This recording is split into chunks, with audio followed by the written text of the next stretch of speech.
Assalamualaikum warahmatullahi wabarakatuh.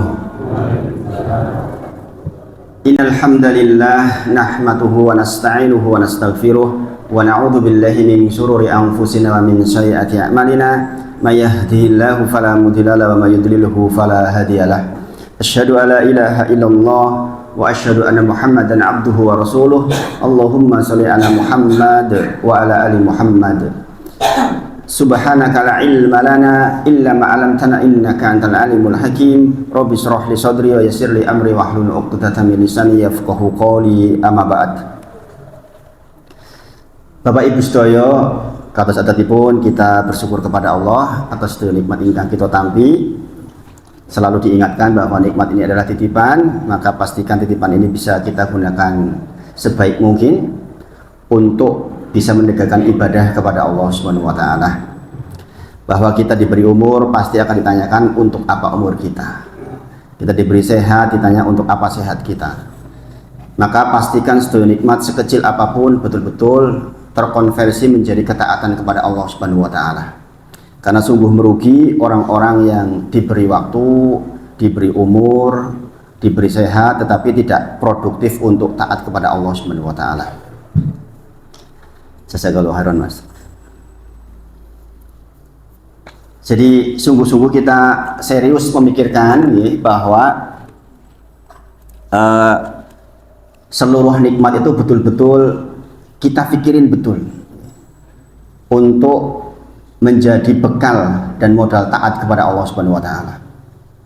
Jadi kita harus merasa sedih jikalau dalam 1 jam lewat kok kita diberi nikmat tidak produktif untuk ibadah kepada Allah Subhanahu wa taala. Sering saya katakan bahwa seandainya saja waktu itu bisa dibeli, saya beli waktu Bapak Ibu. Seandainya waktu bisa dibeli, maka beli waktu. Bagaimana tidak Bapak Ibu? Bayangkan dalam 1 hari itu kegiatan ibadah kita tuh banyak sekali. Banyak sekali. Saya Bapak Ibu sampai hari ini masih belajar nahwu shorof. Sampai hari ini masih kita mempelajari lagi kitab ulang dari awal. Belum lagi kita belajar bahasa Arab harian yang untuk keseharian, bahasa Arab amiyah yang kita pelajari di pondok-pondokan yang fusha, yang resmi. Tapi yang dipakai di orang-orang Arab secara umum kan bahasa Arab yang harian. Itu nggak ada habisnya. Dan kita buat kurikulum sendiri. Hari ini kita sudah dimudahkan oleh Allah, ada banyak fasilitas lewat teknologi untuk kita bisa mengambil belajar secara official dari sumber-sumber yang official. Itu akan sangat membantu kita untuk mengupgrade ilmu kita. Nah itu semua butuh waktu. Belajar nahwu hari ini misalnya belajar setengah jam, belajar shorof setengah jam, kemudian menghafal kata-kata kosakata bahasa Arab setengah jam, belum nyuci pakaian. Saya masih nyuci pakaian sendiri. Saya sekali lagi beritahukan ke jenengan, di rumah ini nyuci baju itu saya, bukan istri saya. Ayo yang bapak-bapak gimana? Di tengah kesibukan saya tuh cuci baju itu saya tugasnya. Jenengan tahu ngepel rumah tugas siapa? Saya tugasnya. Jadi khairukum li ahli kata Rasulullah. Yang terbaik di antara kalian adalah yang paling baik dengan istri kalian, dengan keluarga kalian. Wa ana khairukum li ahli, dan saya adalah sebaik-baik contoh yang paling baik terhadap istri saya, terhadap keluarga saya. Maka saya mencoba mempraktikkan sebisa mungkin. Jadi tugas nyapu depan rumah, tugas ngepel rumah, tugas beres-beres kamar itu semua saya. Jadi nanti ibu-ibu bilang sama suaminya, Ustadznya nyontohnya begitu ya. Apa tugas istri? Masak. Masak. Pagi menyediakan masakan untuk dikonsumsi bareng-bareng. Belum lagi pagi-pagi istri ngajar di MTS, sudah berangkat pagi ngajar Al-Quran. Jadi kita bagi waktu. Di tengah-tengah kesibukan seperti itu masih harus ngajar seperti ini, dan harus orang mengajar itu harus belajar Bapak Ibu. Pamali, kalau orang Jawa Barat bilang pamali, wong gelem ngajar orang gelem sinau itu bahaya nih. Sehingga setiap hari saya waktu mengajar dengan waktu belajar banyak waktu belajarnya Bapak Ibu. Saya menghafal Al-Quran diteruskan, menghafal hadis diteruskan. Itu semuanya butuh waktu Bapak Ibu semuanya. Makanya kalau saya katakan setiap umur yang diberikan oleh Allah itu nikmat yang harus kita pertanggungjawabkan. Nek jangan nganggur-nganggur itu kalau bingung, kok iso nganti nganggur? Karena pelajaran kita tuh banyak sekali. Ini contoh terkecil tadi saya bacakan nih. Alif Lam Ra tilka ayatul kitabil mubin. Surat apa itu? Surat Yusuf. Inna anzalnahu Qur'anan Arabiyyan la'allakum ta'qilun. Bayangin, Allah tuh ngabarin sama kita. Sesungguhnya Al-Quran diturunkan dalam bahasa Arab agar kalian itu paham. Berarti belajar bahasa Arab itu belajar bagian dari agama kita Bapak Ibu. Nah jenengan sergap sinau bahasa Inggris, kudunya sinau ngapal ke kosakata Arab itu orang kalah semangat kudune. Sebab menapa Allah sendiri yang menyebutkan inna anzalna Qur'an Arabiyyan la'alakum ta'qilun. Quran itu petunjuk kita itu diturunkan dalam bahasa Arab. Maka suka tidak suka kita harus mengenali bahasa Arab, dan hari ini mudah. Lewat teknologi itu banyak sumber. Dulu saya di Mahat belajar nahwu sorof itu terbatas banget. Tapi tahu prinsip-prinsip dasarnya sehingga ketika dikembangkan sendiri itu menjadi lebih mudah. Dulu saya belajar muyasar pertama kali itu iki pelajaran opo gitu. Tapi setelah kemudian diperdalam sendiri, oh maksudnya ini. Nah itu butuh waktu yang sangat banyak. Maka sepeda malih, kalau ingatkan sedaya nikmat ingkang kita tampi itu betul-betul harus kita manfaatkan sebagai modal dan bekal untuk beribadah kepada Allah Subhanahu wa taala. Dan belajar itu sesuatu yang sangat dicintai oleh Allah. Jangan perlu tahu. Yang namanya belajar itu sangat dicintai oleh Allah. Terlalu banyak dalil yang menerangkan tentang hal itu. Termasuk duduknya jenengan hari ini adalah bagian yang sangat dicintai oleh Allah. Ini diantara cara yang paling mudah mendapatkan rahmat Allah Subhanahu wa taala. Mudah-mudahan kita diistiqomahkan oleh Allah, diberi sehat.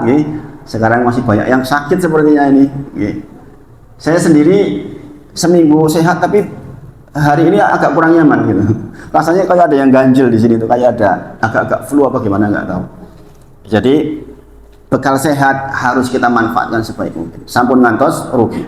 Nah Bapak Ibu sedaya, sebelum saya menyampaikan intisari untuk malam hari ini terkait dengan toharoh, sebagaimana biasa saya selalu mengingatkan tentang bahwa kita hidup di dunia ini betul-betul ujian dari Allah Subhanahu wa taala. Tadi saya ngobrol sama bapaknya Mas Latif tentang ada orang-orang yang diuji dengan keimanan bagus tapi kebetulan belum dikasih anak misalnya.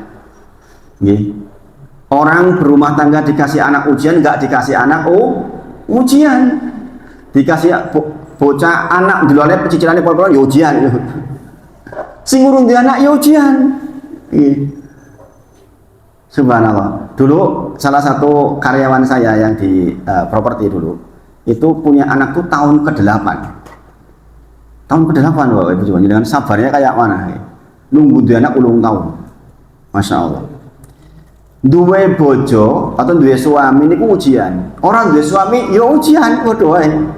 Gila banget. Bayangin, ujian. Punya suami ujian, tidak punya suami ujian. Yang punya suami mengatakan apa? Wah bojoku jan, wis nyebaine pol-polan. Mending kowe ndek bojo, aku ora ndek bojo. Nggih. Jadi semua itu ujian Bapak Ibu. Berharta ujian, kurang harta ujian. Seperti itu hidup Bapak Ibu semuanya. Makanya kita harus paham. Kita harus paham.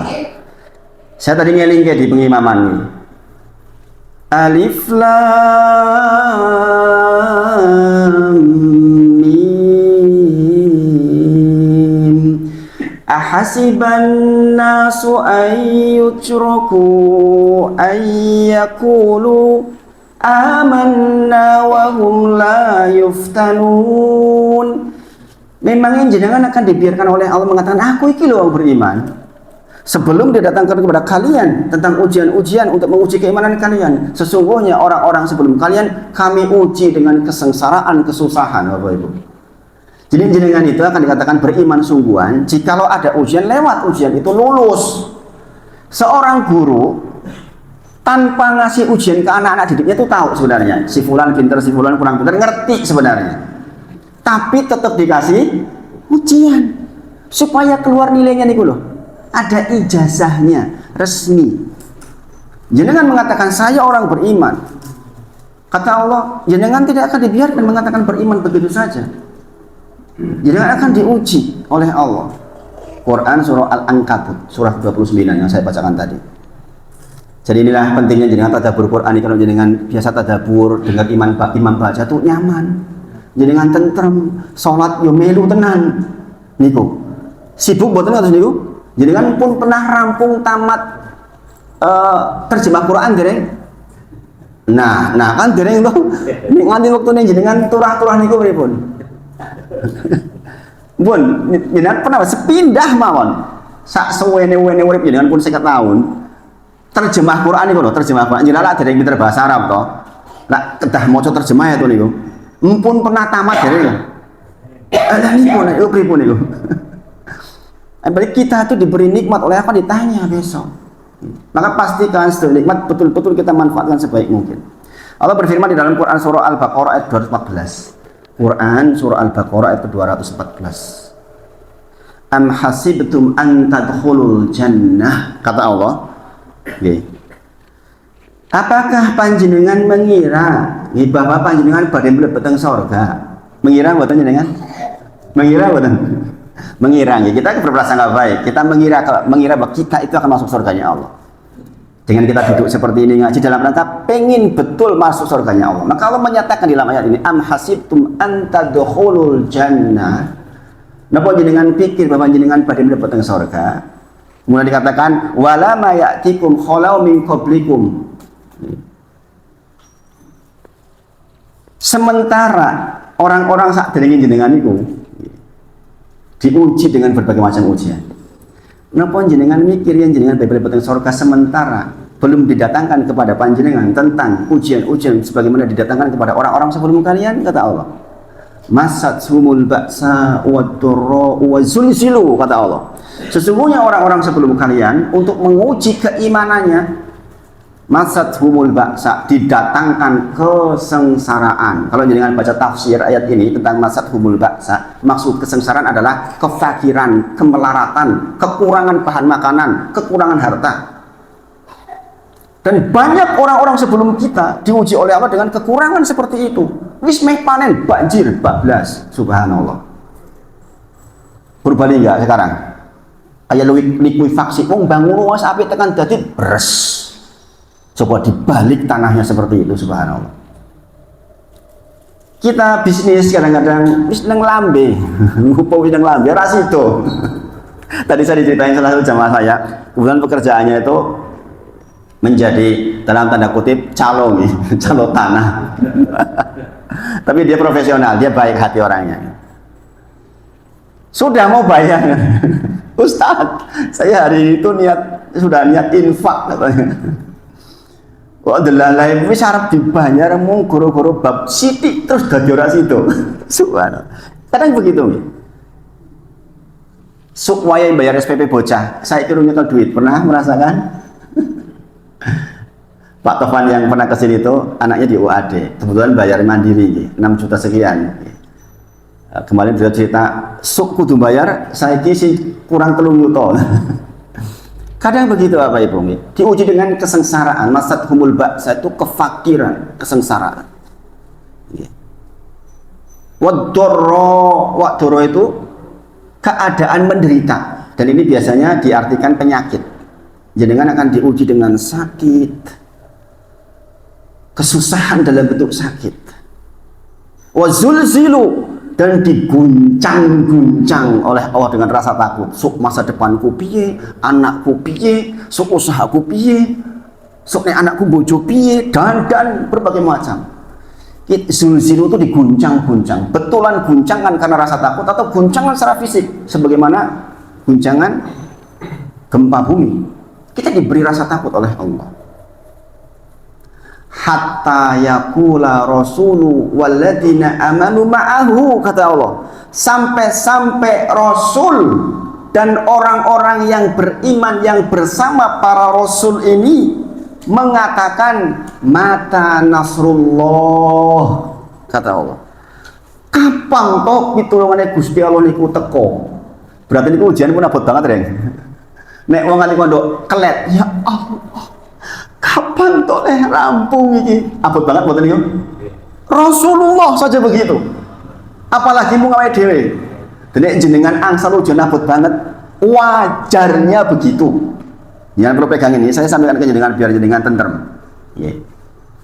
Bayangkan hatta yaqula rasulu walladzina amanu ma'ahu mata nasrullah. Ya Allah, kapan toleh mari ki loro wis suwi men. Subhanallah, sebagian orang nungguin ibunya sakit. Ya Allah, kok sakit banget aku ndelok jenengan, Bu. Ya Allah, kapan to pitulungan Gusti Allah kon niku? Kapan leh mari? Niku lho. Itu tuh, mata nasrullah. Jadi jenengan yang beriman, saya mengatakan seperti itu wajar, enggak apa-apa, bukan mengeluh itu. Kata Allah di akhir ayat, ala inna nasrullahi qarib. Ingatlah sesungguhnya pertolongan Allah tuh dekat banget Bapak Ibu. Maka jangan lihat di dalam Quran surah Al-A'raf 54 tentang penciptaan langit dan bumi, pergantian siang dan malam. Yang cepat pergantiannya. Dari siang tadi tiba-tiba maghrib, mulai gelap sampai nanti jam 11 semakin gelap dan di ujung waktu jam 1 jam 2 gelap total. Jadi disuruh bangun tuh waktu itu, disuruh istighfar, disuruh sholat, disuruh minta ampun kepada Allah. Semakin gelap di ujung gelap, maka sesungguhnya sudah dekat dengan fajar. Maka sebenarnya orang beriman itu diberi ujian sampai pada titik itu. Sampai pada titik gimana kita tuh kelet banget. Tuh, kuat orang yang peteng men. Sudah malah lagi susah ekonominya, usaha yang dilalai ketipu, anak yang dilalai loro, bojone yang dilalai loro. Subhanallah, ya Allah, kapan tuh ujian rampung? Begitu kira-kira. Maka ketahuilah ketika itu datang, ketika gelap teramat sangat gelap, fajar segera datang. Maka kabarnya ala inna nasrullahi qarib. Jane pun cerak banget iku pitulungan. Kadang-kadang awake dhewe ora sabar Bapak Ibu. Maka kita bersyukur kepada Allah didudukkan seperti ini, bisa saling mengingatkan. Ayat-ayat semisal ini banyak Bapak Ibu. Di antaranya adalah Quran surah Al-Baqarah 155. Wala nabluwannakum bisyai'in minal khauf wal ju' wa naqsin minal amwali wal anfusi was samarat wa basyiris sabirin alladzina idza asabat musibah qalu inna lillahi wa inna ilaihi raji'un. Bapak Ibu semuanya jangan perhatikan. Memang Allah memberikan sedikit ujian dengan khauf, rasa takut, berbagai macam ketakutan. Walju, kekurangan makanan, kelaparan, kekurangan harta. Anfus, sebagian saudara kita meninggal, ibu kita meninggal, bapak kita meninggal, saudara kita meninggal. Sedihnya kayak mana ditinggal pergi saudara. Wasamar, kekurangan buah-buahan. Wabasyiris sabirin, berikanlah kabar gembira kepada orang-orang yang sabar Bapak Ibu, yaitu orang-orang yang ketika dia mendapatkan musibah dia mengatakan inna sesungguhnya lillahi, semuanya milik Allah, wa inna dan sesungguhnya ilaihi kepada Allah rajiun, kita dikembalikan. Semuanya itu milik Allah Bapak Ibu semuanya. Karena kita tahu semuanya milik Allah, berarti kita juga milik Allah. Maka kita harusnya tenang hidupnya, karena kita ada yang mengurus, kita ada yang mengatur. Tugas kita bertakwa, yaitu memanfaatkan segala nikmat yang dengan tapi betul-betul efektif untuk beribadah kepada Allah Subhanahu wa taala. Itu tugas kita Bapak Ibu.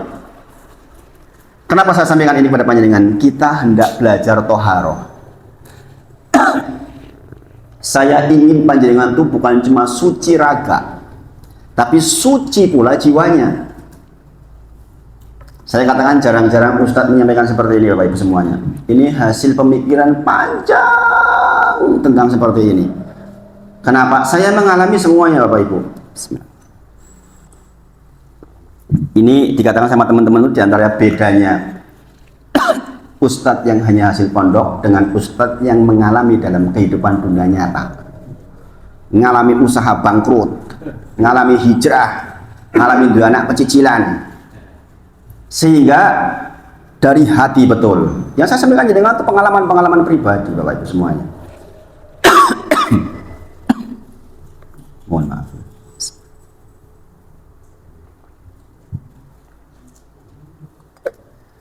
Pak Tovan yang ngantar saya ke sini, di antara problematikanya beliau usaha itu sepasca COVID itu susah.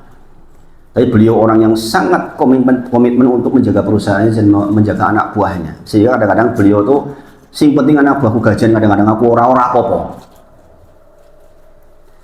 Setiap kali ketemu dengan saya, itu yang dibicarakan, gak ada yang lain. Saya selalu dengarkan dan saya selalu berempati kepadanya karena memang saya mengalaminya seperti itu. Beliau mengatakan kepada saya Ustadz, tanya ke Ustadz lain, dibilang, wih masalahmu kok deben, wih wah ganti-ganti. Subhanallah. Karena Pak, yang bersangkutan tidak mengalami, saya mengalami Bapak Ibu. Sehingga saya bisa merasakan betul apa yang dirasakan beliau. Inilah pentingnya kita mengimplementasikan ilmu di dalam kehidupan kita sehari-hari, sehingga seiring dan sejalan, selaras.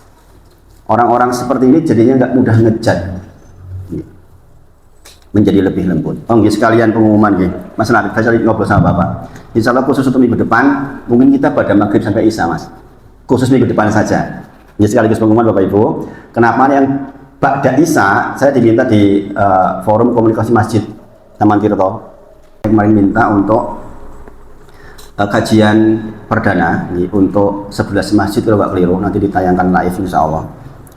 Sebenarnya sudah lama menghubungi saya, Mas, cuma baru kesampaian ini pun saya bilang saya sebenarnya udah punya jadwal itu malam Selasa gitu yang rutin gitu. Coba nanti saya konfirmasi untuk digeser insya Allah. Tapi khusus malam itu saja Mas. Nanti kalau yang di sana mau melanjutkan insya Allah saya kasih waktu yang lain. Hari ini saya dapat 2 tempat lagi. Yang satunya di Kasongan malam Kamis, diambil malam Kamis. Pada maghrib sampai isya malam Kamis saya di Kasongan. Masya Allah. Jadi itu Bapak Ibu nih. Saya mengajak jenengan sadar dari awal bahwa jenengan itu harus menyucikan diri. Minggu lalu kita belajar tentang Quran surah Al-A'la ayat ke-14. Qad aflaha man tazakka wa dzakara rabbihi fasalla. Dan saya sudah sampaikan tentang tafsir Quran surah Al-A'la terkait dengan man tazakka. Itu terkait hubungan kita dengan Allah, hubungan kita dengan Rasulullah, hubungan kita dengan manusia yang lain. Dan saya mengambil di antaranya tafsir dari Ibnu Abbas radhiyallahu anhu terkait dengan makna man tazakka di dalam kalimat qad aflaha man tazakka, yaitu man tazakka minal kufri, minal syirki. Maaf, minal syirki. Sudah saya terangkan minggu lalu. Minggu lalu juga kita sudah menyinggung tentang toharoh sedikit. Kita belajar lambat-lambat tentang toharoh. Saya berharap betul-betul jangan perhatikan karena ini bagian penting di dalam agama kita.